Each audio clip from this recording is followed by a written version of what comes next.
கும்பகோணம் அருகே மும்முனை மின்சாரம் வழங்காததால் சாகுபடி செய்ய முடியாமல் விவசாயிகள் வேதனை தெரிவித்துள்ளனர்.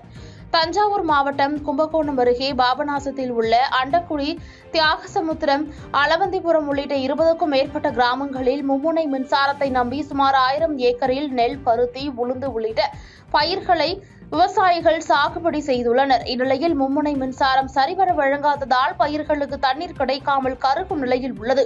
மேலும் இதுகுறித்து விவசாயிகள் பலமுறை பாபநாசம் சட்டமன்ற உறுப்பினர் மற்றும் சம்பந்தப்பட்ட அதிகாரிகளிடம் நேரில் சென்று மனு அளித்தும் எந்தவொரு நடவடிக்கையும் எடுக்கப்படவில்லை என வேதனையுடன் தெரிவிக்கின்றனர். இந்நிலையில் ஒரு ஏக்கருக்கு 30,000 வரை செலவு செய்துள்ளதாகவும் மும்முனை மின்சாரம் வழங்கினால் மட்டுமே பயிர்களை காப்பாற்றி விவசாயிகளை பாதுகாக்க முடியும் என்றும் தமிழக அரசும் சம்பந்தப்பட்ட அதிகாரிகளும் உடனடியாக நடவடிக்கை எடுக்க வேண்டும் என கோரிக்கை விடுத்துள்ளனர்.